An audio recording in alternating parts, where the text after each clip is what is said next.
meaning, the fact that words have meaning. And in fact, if words did not have meaning, then what I'm about to tell you would not be very funny. But these are some actual signs that are found on different establishments, business establishments, all across the United States, and they compiled it into an article. And here's a sign, for example, and it says, this is a Santa Fe, California gas station. You call it petrol here. And the sign reads this: "We sell gasoline to anyone in a glass container."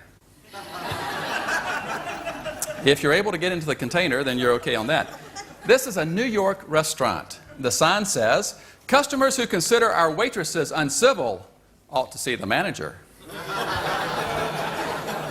He is really uncivil. And on the wall of a Baltimore estate, you can imagine this high wall around this large estate, is the sign that reads, "Trespassers will be prosecuted to the full extent of the law. Signed, Sisters of Mercy." I like that. And in a Los Angeles dance hall, do you have dance halls here? What place where you go dancing? Okay, whatever. Nightclubs. Okay, this is, the sign reads, "Good clean dancing every night but Sunday." I guess they have dirty dancing on Sunday. I'm not sure what they have on Sunday. And then in a Florida maternity ward. Now understand the location. A hospital maternity ward. The sign reads, "No children allowed." I don't know how they do that. And in the offices of a loan company, the sign reads, "Ask about our plans for owning your home." And then one of my favorites, a display of, the display reads, "I love you only Valentine cards." I love you only Valentine cards. And it says underneath that, "Now available in multi-packs." I love you only, and I love you only, and I love, you get the idea.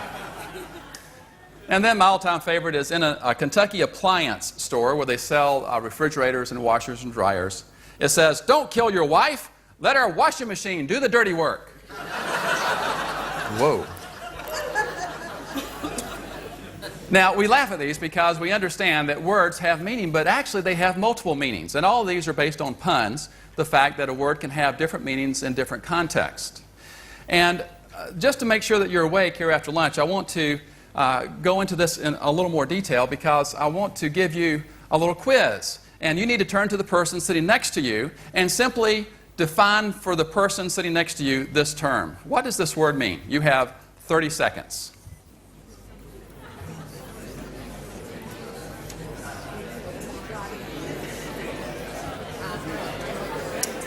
Time's up. That was more like 15 seconds. Okay? Pay attention up here. You should have turned to the person and you should have said, "I have no idea what that word means." Now, why is that? Because it all depends on how it's used in a sentence. For example, the bandage was wound around the wound. And you really don't know what word you're discussing until you see it used in some context. Now, let me give you another chance. Turn to your neighbor and explain or define what this word means. You have 15 seconds.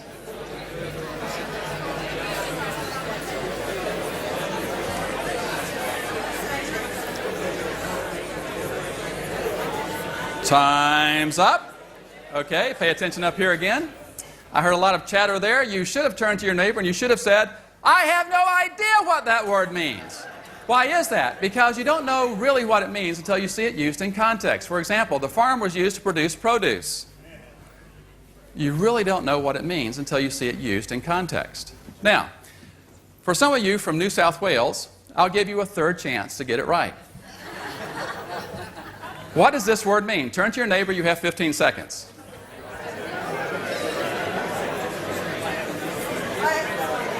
Okay, I think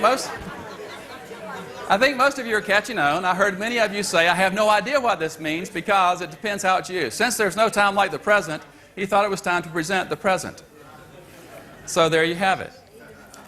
What is the point here? The point is that we really don't know what a term or a word means until we see it used in context. Now, how does this relate to our Bible study? Well, it relates in the fact that quite often we go to the Bible and we see a word or phrase, and we take it screaming out of its context, thinking that it has a certain meaning when in fact it does not have that meaning in that context. You see, terms have a multiplicity of meanings. Many can have multiple meanings. Others have 2 or 3. But we really don't know what it means until we see it used. So we need to understand how this works in our Bible study. So with that preliminary statement in mind, let's turn to a very familiar passage, Matthew chapter 18. And maybe you're familiar with this. I have it written out for you on your notes. And we'll look at verse 20. Look at 18, verse 20. It says, "For where 2 or 3 come together in my name, there am I with them." Now, I'd like to ask someone a question based on this verse. Let me see. Ma'am, right here in the blue. Yes.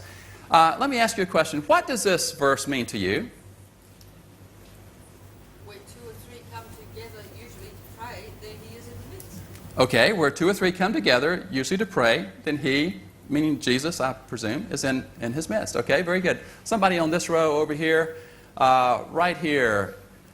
Yes, in the red shirt. People always turn around and look like this when you point to them. What does this passage, what does this verse mean to you? I don't know because I haven't seen the verse just before or after. You don't know because you haven't seen the verse before or after. Okay, very good. Well, how have you heard it explained before? I guess pretty much Okay, pretty much what she said. Okay, let's pause right there for just a moment. Notice the question that I'm asking. What does this verse mean to you? Now, what did you learn 2 days ago from Michael Bauman about that kind of question? It's the wrong question. Because frankly, when it comes to studying the Bible, I could care less what it means to you. What is the important question to ask? What does this passage mean? What does the passage mean? Because when we ask the question the first way, what does it mean to you, implies that there are multiple meanings. Because have you ever been in a Bible study where you go around the circle and everybody kind of shares what the passage means to them? And there might be conflicting understandings of the passage. But that's never really resolved. It's just left like that. Well, that's fine, and we just take everybody's ideas. What I'm suggesting is that this is a postmodern Bible study, because postmodernism says that it's not important what the author intended, what the words actually mean in their context. What's important is what your interpretation is. So probably each one of us have been involved in a postmodern Bible study without realizing it. Well, in order to correct that, we need to understand a little more about what it means and how to study the Bible in context. Let's do that. What do you notice about the first word in verse 20? For. F-O-R. If you see the word for at the beginning of a sentence, what does that make you think about? What is it there for? How is that term used generally? It's summing up something. It could be similar to the word therefore, which means that the person writing this is summing up something, is summarizing something, or making a conclusion about some things that he's already been discussing. If that's the case, then what do we need to do? Let's go back and find out what he's discussing that he is now summarizing. So let's go back to verse 19. Here we read, "Again, I tell you that if 2 of you on earth agree about anything you ask for, it will be done for you by my Father in heaven." I noticed 2 things. Number 1, it mentions 2 of you. Where have we heard numbers before? 2 or 3 in verse 20. We have repeated terms which may imply that we are repeating and talking about the same kind of thing. And then what do you notice about the first word in verse 19? Again. Now, if you see the word again at the beginning of a sentence, what does that make you think about? He's repeating something he's already said. If that's the case, what do we need to do? Let's go back and see what he has told us the first time that he's repeating the second time in verse 19. This brings us to verse 18. "I tell you the truth. Whatever you bind on earth will be bound in heaven. Whatever you loose on earth will be loosed in heaven." Whoa! What an enigmatic verse. What's all this binding and loosing? I'm not sure, But I noticed one thing about the first phrase of this verse. I tell you the truth. Have you ever heard that before? From the lips of Jesus. Actually, we have. It's a phrase that Jesus tends to use quite often in his teaching. Now, if we understand how Jesus tends to use that phrase, he may be using it in the same way here. Well, let's look at another example of how he uses it to see if it might be similar to the passage that we're looking at here. And in fact, we have an example just earlier in this same chapter. And if you have a Bible handy, you can go to, well, I now have it on the slide. Go to same chapter 18, verse 12. Here Jesus is speaking. He says, "What do you think? If a man owns 100 sheep, and one of them wanders away, will he not leave the 99 on the hills and go look for the one that wandered off?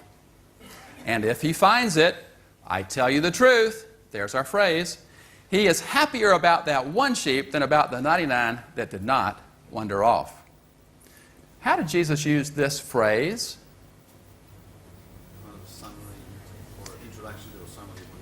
It's an introductory to the summary of what he's saying, and he uses it to emphasize his main point, doesn't he?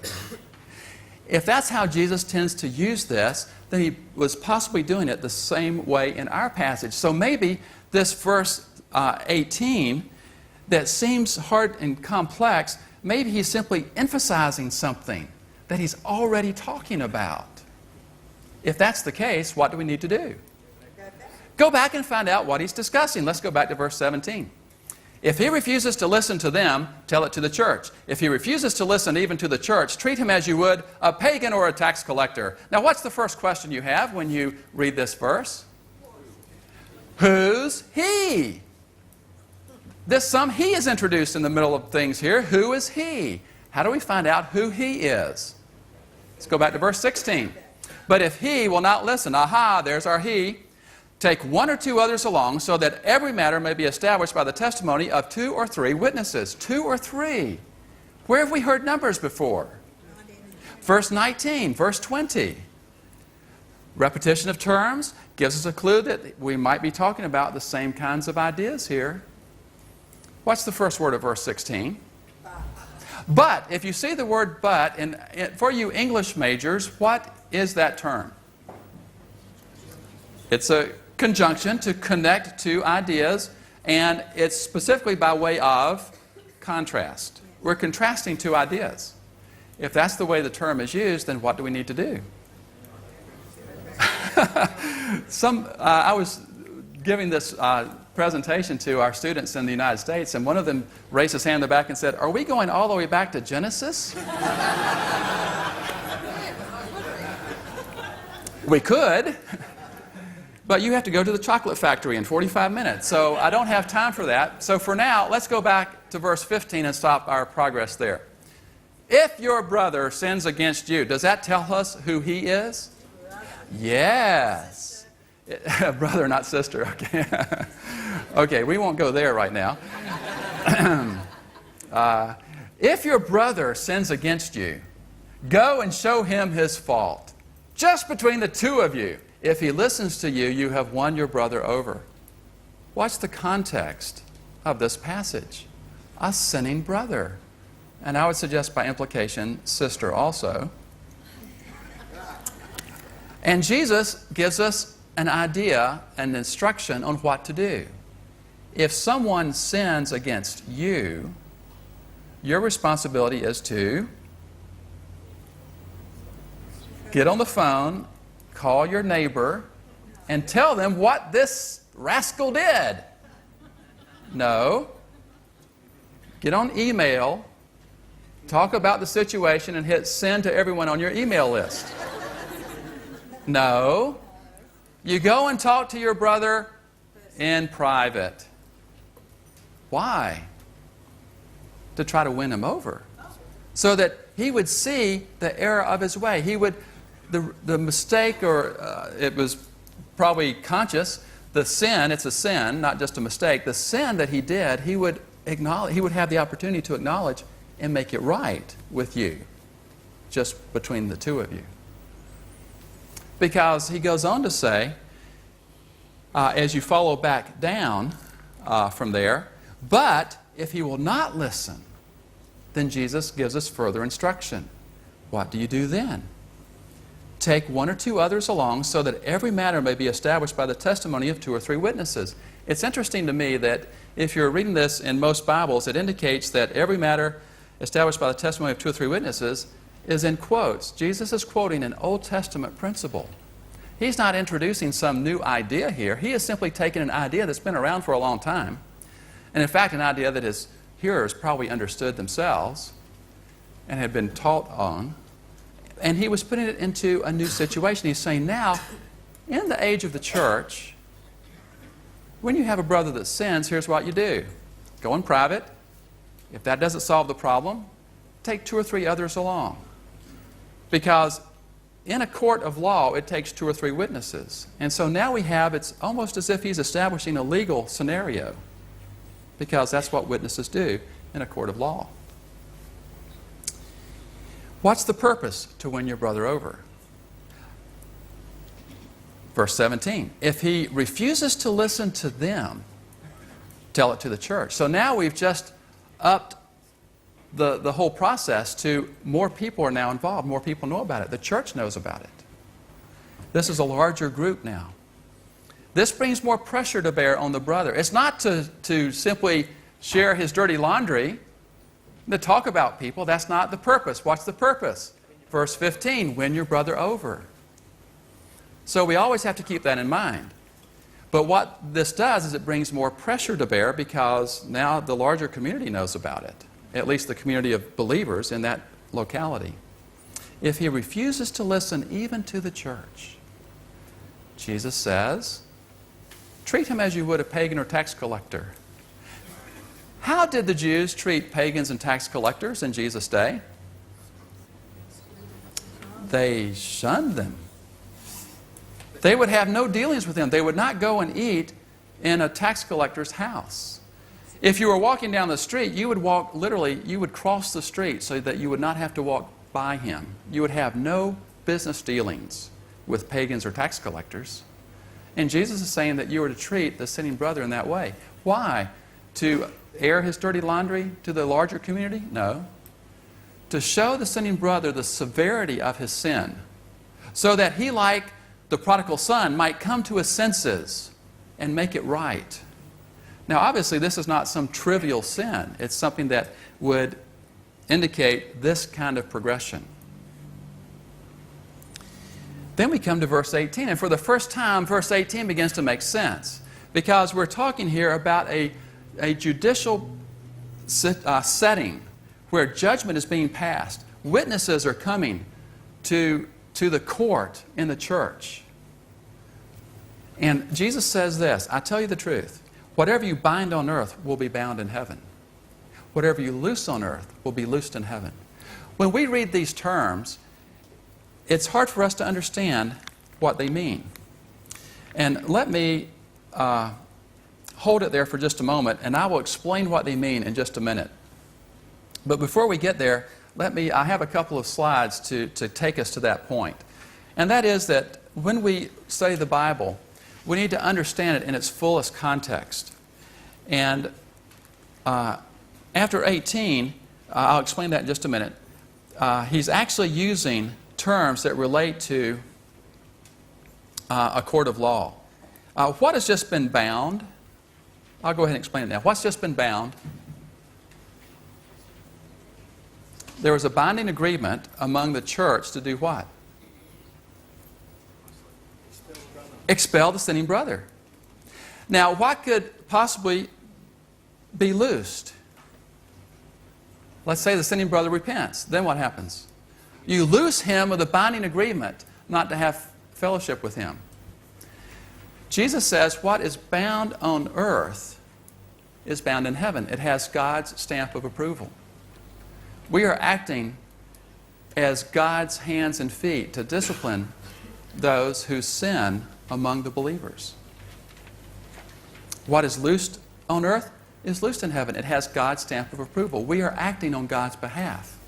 You see, for the first time, we can make sense of this hard to understand verse, because we see that it flows naturally from what Jesus has been discussing. And we'll see in just a minute even how that is more strongly tied in. Then we read verse 19. Again, I tell you, he's making the same point again with different words. Again, I tell you, if two of you on earth agree about anything you ask for, what has just been agreed upon? The binding and loosing. Do you see that? Anything you ask for, what has just been asked for, what has been agreed? It's been the binding and loosing. It will be done for you by my Father in heaven. He's restating the same thing. That's why he says again. I'm telling it to you one more time. In case you didn't get it the first time, let me tell you again.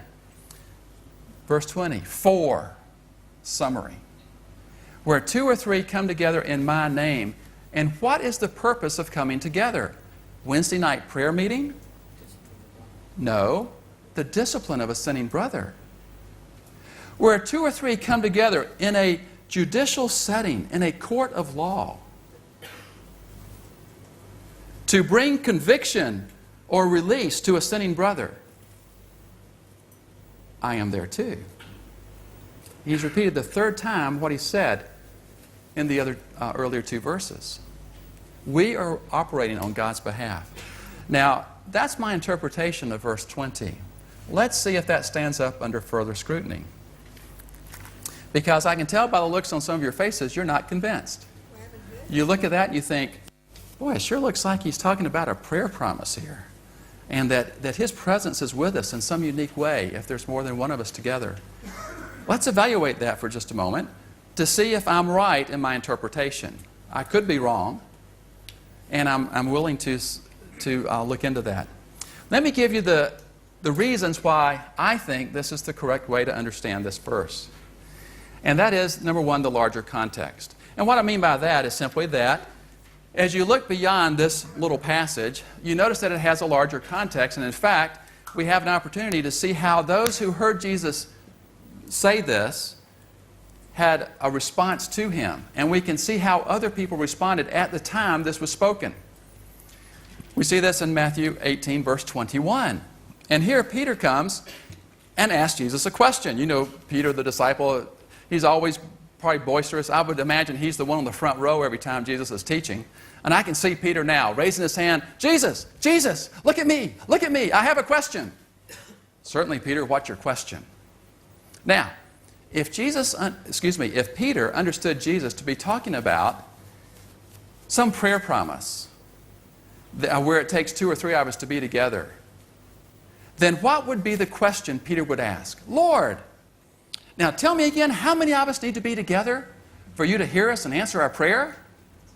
Would that be his question? I would anticipate so. But that's not the question he asks. What does he ask? He says, Lord, how many times shall I forgive my brother when he sins against me? Up to 7? Peter understood Jesus to be discussing a sinning brother. And I would doubt that Peter thought Jesus was switching horses in midstream and then starts talking about prayer in the middle of this conversation, of this teaching. So Peter understood Jesus to be talking about church discipline and a sinning brother all the way through. Because he says, well, okay, let's say we go through this whole process. The brother repents, comes back, we accept him back, and then he does it again. What then? We have to go through the whole process all over again? And Jesus responds to that. And Peter says, well, when does this ever end? Okay, let's say we do it 7 times and that's all. And you see Jesus' response. So Peter understood Jesus to be talking about a sinning brother all the way through. That's the larger context. How about the cultural context? Here we ask the question that relates to this idea of binding and loosing. You see, we all live in a culture, and we are all culture-bound. Now, that doesn't mean that morals are culture-bound, like Greg Kokel was talking about earlier. We understand that they're absolute morals, but yet we have customs which are just, other things that are not necessarily moral. And we all tend to speak in shorthand. For example, if for lunch I said to you, let's go down and get a Big Mac. All of you know what that means.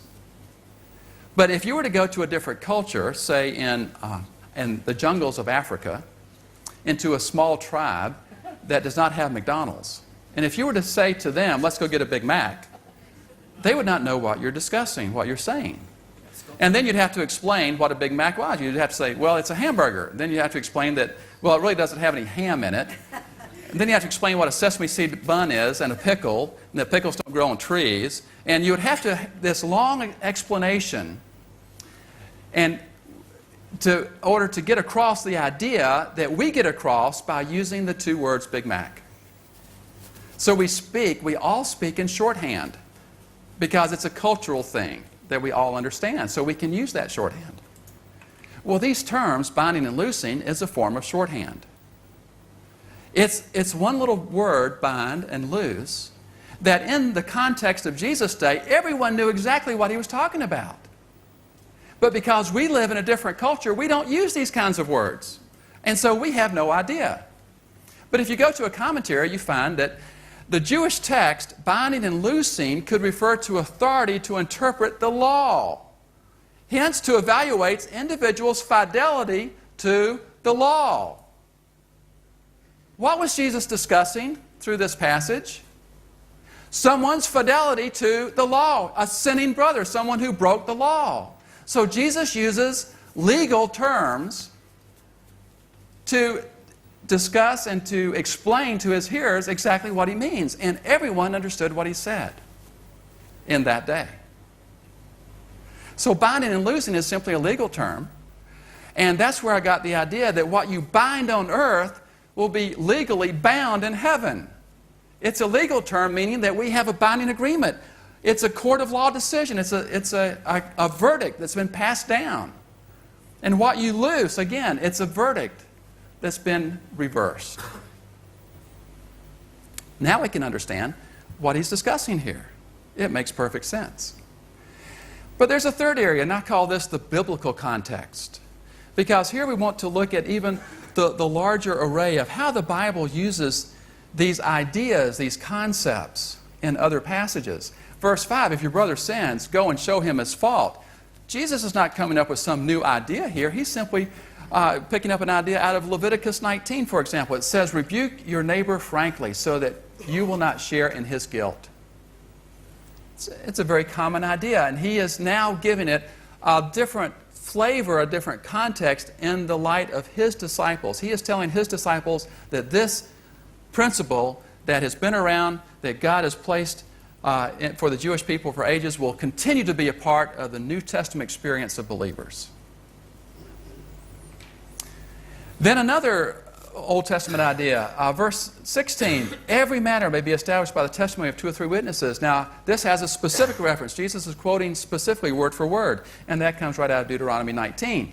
One witness is not enough to convict a man accused of any crime or offense he may have committed. What's the context of Deuteronomy? Court of law. You see that? A matter must be established by the testimony of 2 or 3 witnesses. Jesus is picking up these legal ideas from the Old Testament. Then we have verse 17. If he refuses to listen even to the church, treat him as you would a pagan or tax collector. It's interesting here that we can go into the New Testament after Jesus' death, resurrection, and we now have the church age. And we've had an example of Paul utilizing this very same principle. And that's found in 1 Corinthians chapter 5. Paul says, it's actually reported that there is sexual immorality among you. A man has his father's wife, and you are proud. Shouldn't you rather have been filled with grief and have put out of your fellowship the man who did this? He is talking about excommunicating a sinning brother. So we see here Paul is utilizing the principle that Jesus discussed with his disciples earlier. And then fourthly, there's a theological context. And what I mean by that is that we simply think through what is our standard theological understanding of some of these ideas. For example, some people read 19 and say, where it says, I tell you that if 2 of you on earth agree about anything you ask for, it will be done for you by my Father in heaven. And we read that as a prayer promise. That if we can get one other person to agree with us in prayer, then it will happen. Well, let's think about that for just a moment. What do we know theologically about prayer? Does it take two to pray? No, it doesn't. You can pray by yourself. In fact, Jesus said to go into your closet. I guess depending on the size of your closet, you could get 2 or 3 more in there. But just theologically, if we make this a prayer promise, it really doesn't make sense, does it? Because we go, wait a minute, it doesn't take 2 to pray. Do we have to have 2 people to agree with something? In fact, James 5 tells us that the prayer of a righteous man is powerful and effective. It doesn't take 2. Now, I'm not suggesting that we can't pray in groups and we can't have other people agree, but if you force that concept to its logical conclusion, then it might go something like this. Lyle, you're still awake. I put the back row to sleep already, but let's say that, I don't know, I drive a 1987 Toyota, a little small car. It has, close to 200,000 miles on it. I think I need a new car. And in fact, I think I need a new Lexus with a leather interior, a 12 CD changer in the back, sunroof. And I thought I'd pray about that and ask God to provide a Lexus for me. Now, do you agree with me that I need a Lexus? Yeah. Oh, good. Well, I'm 1, you're 2. Since we're in agreement, then God's going to give me a Lexus, right? Whoopee! Why are you laughing? Where's your Lexus? Where's my Lexus? Yeah. That's what I've been wondering. So you see, to give it that interpretation, it doesn't really make sense. That doesn't mean that this is a prayer promise that He is going to do for us. He's got to do it. It's not a blank check that you can write anything in there and God's going to cash it. Now, if you want a prayer promise, there are other places to go for prayer promises, but verse 19 is not talking about a prayer promise. As we've been discussing, it's talking about church discipline, a legal matter. And the 2 that are agreeing about something that a sinning brother did. And that's where this prayer promise idea again comes in verse 19. If you agree about anything you ask for, is this a blank check? Does anything mean anything? Because people go, well, it says anything. Anything you ask for. Well, I'm suggesting that it does not mean anything, because of the context. What does it mean? It means anything in relation to this matter of church discipline. That's the whole topic. For example, if you happen to be going around the corner there, and as you turned the corner, you heard me say this to Pat. Well, if that's the way you feel about it, just go home to your mother. What would you be thinking about then? Chucky's been in big trouble. Okay.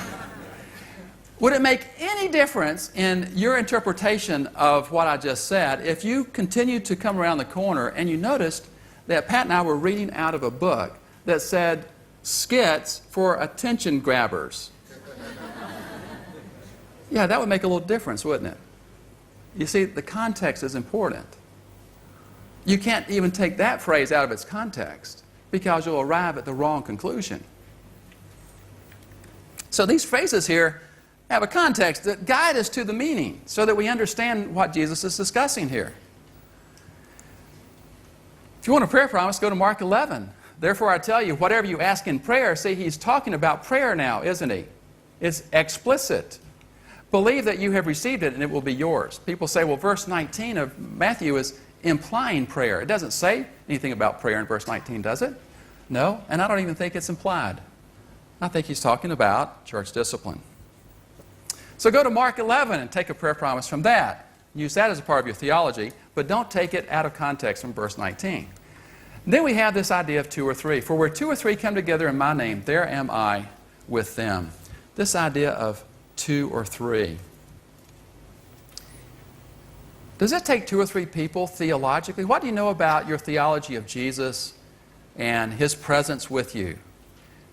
Does it take 2 or 3 people for Jesus to be with us? No. You can go on the top of the closest mountain around here and be by yourself. Is Jesus with you? Yes, we understand in John 14, Jesus says, I will ask the Father, He will give you another counselor to be with you forever, the Spirit of truth. See, the Holy Spirit indwells you no matter where you are. The Holy Spirit is a representative of Jesus' presence, the Spirit of God, the Spirit of Christ. He's with you if you're all by yourself. So theologically, if we give verse 20 this idea that it takes 2 or 3 to be together for Jesus to be with us, then that contradicts everything else we know about our theology of Jesus' presence. So it doesn't even make sense theologically. And then finally, that last phrase, there am I with them. Now, folks, hold on to your socks because this is going to rot your socks. When I saw this for the first time, I could not believe it. I had to read it twice. Because, again, traditionally we look at that and we say, well, Jesus is with us in some unique way if we have 2 or 3 people together. What is Jesus implying by this little phrase? Jesus has been using Old Testament principles all along, and so if we go back to the Old Testament, this time 2 Chronicles chapter 19, starting with verse 4, we read a very interesting passage that relates to what we've been discussing. Verse 4 starts out with discussing that Jehoshaphat, you might know his brother, Jehoshaphat. I'm sorry, Lyle, I had to do that. Jehoshaphat, as king of Judah, appointed judges in the land. What did judges do? Judge. Very good. You folks are sharp.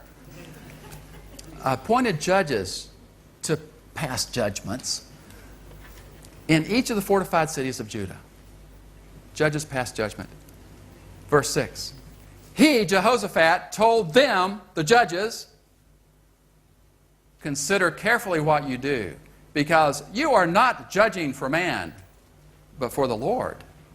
Who is with you whenever you give a verdict?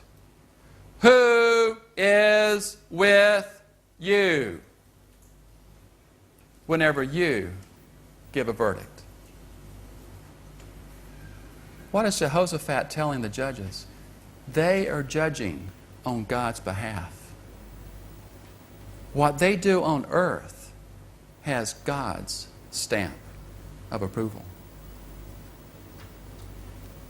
Jesus said, when you pass a judgment, there am I with you.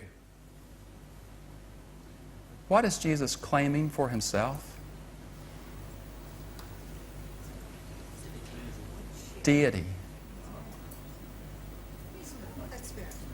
He's claiming to be God. When's the last time you've gone to Matthew 18, verse 20, and led someone to the Lord? You see, if we try to give this verse a little prayer promise interpretation, we miss the whole impact of what Jesus is saying here. Before the people he was talking to, he was claiming to be God. And I think every one of them understood that context.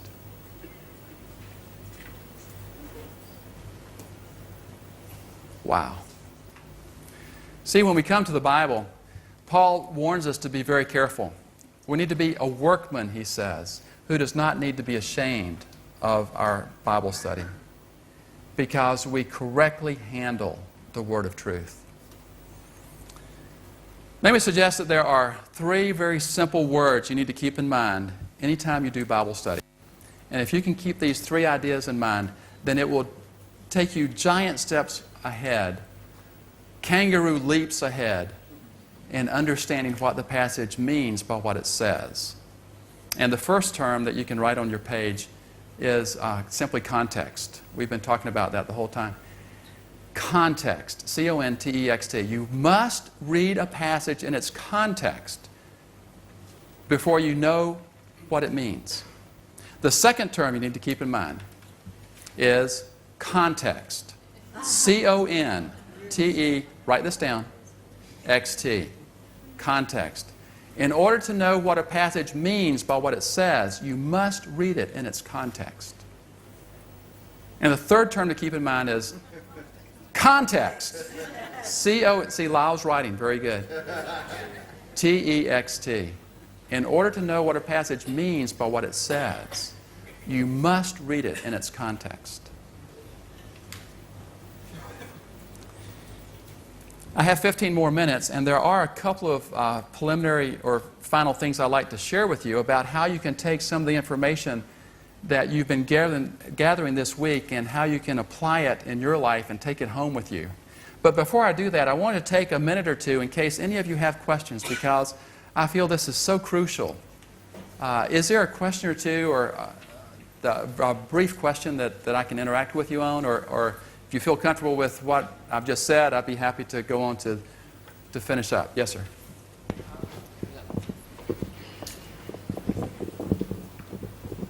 Yes, just been telling us of the importance of context. But isn't it the case that some of the writers of the New Testament have taken Old Testament scriptures out of their context when they've been quoted in the New Testament? Okay, good question. Thank you. Two comments. Number one, the writers of the New Testament were writing under inspiration of God, and so they apparently had insight that you and I do not have.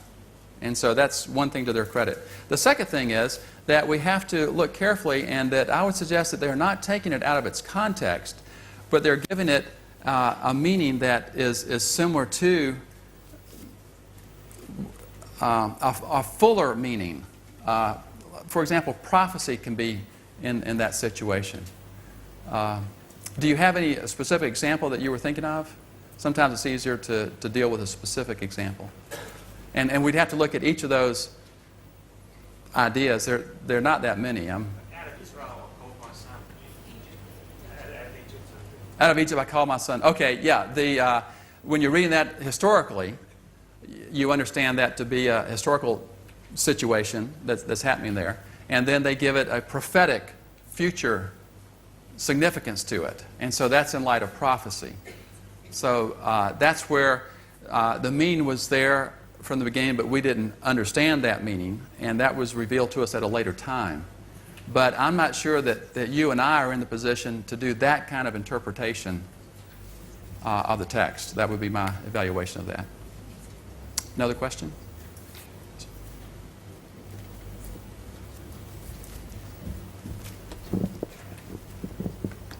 I still have a problem with part of the text, and that is the question I want to ask you is how far we take this, and the part of the text that still bothers me is where it says about treating them as a pagan or a tax collector.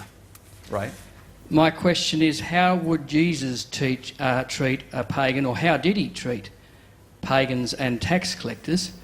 Would he have taught his disciples to treat them in the same way that he treated them? Okay. Excellent question, and we have to look at two different aspects to that. Number one, we see that Jesus is giving direct teaching to his disciples, and so he is telling them to treat them as you would a pagan or tax collector. He didn't say as I would. So number one, he is using a very common scenario that they are all familiar with. And they would all be familiar with the fact that you don't have fellowship with a pagan or tax collector, because that's the way, that was the custom of believing Jews of that day.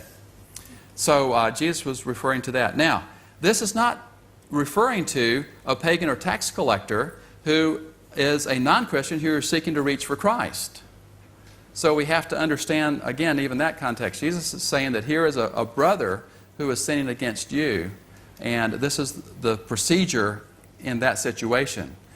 In a different situation, if there's if a non-Christian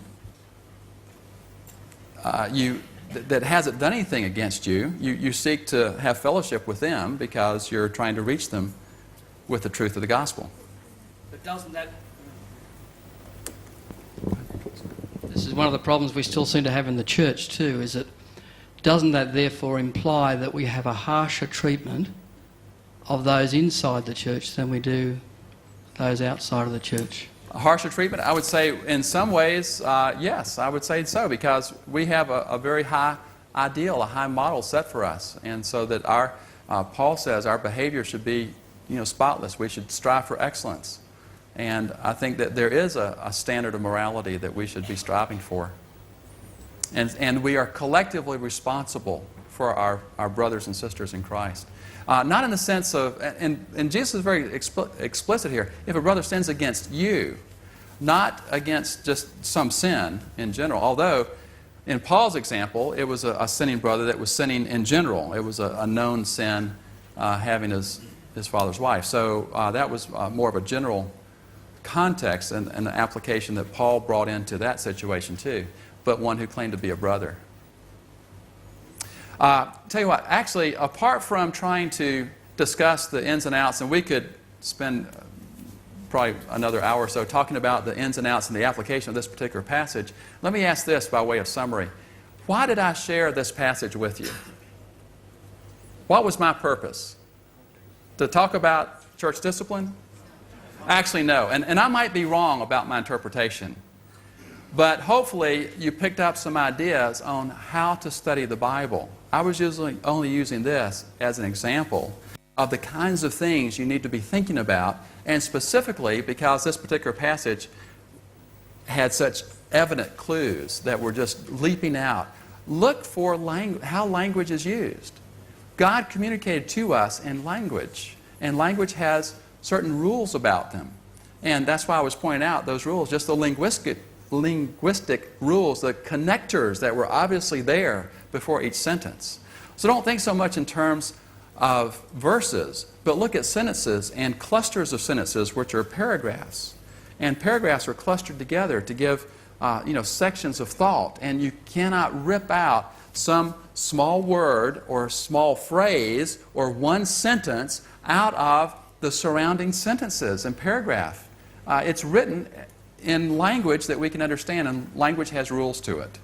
And so part of studying the Bible is to understand exactly, God has used this and has just laid it out right for us. Now that doesn't mean that everything is easy to understand, and obviously it does not negate the praying and asking God to enlighten our minds, and the Holy Spirit is a part of the process, but it's not, the Holy Spirit doesn't give us some magical new interpretation that's not there plainly in the text. Otherwise, why would God even bother to write it out? If He's just going to zap us with information, why have Scripture? So if the Bible is His Word that we are to follow, then it seems that the least we could do would be to try to understand what it's saying and start there. And then I understand there are other theological issues surrounding that, but as far as it relates to studying the Bible, it's written in language. God has given us a rational mind, a logical mind. That's the design that He's built into us, and we can understand the terms that are used. And and obviously we have to defer to those translators that translated from the original languages, but that's part of the process.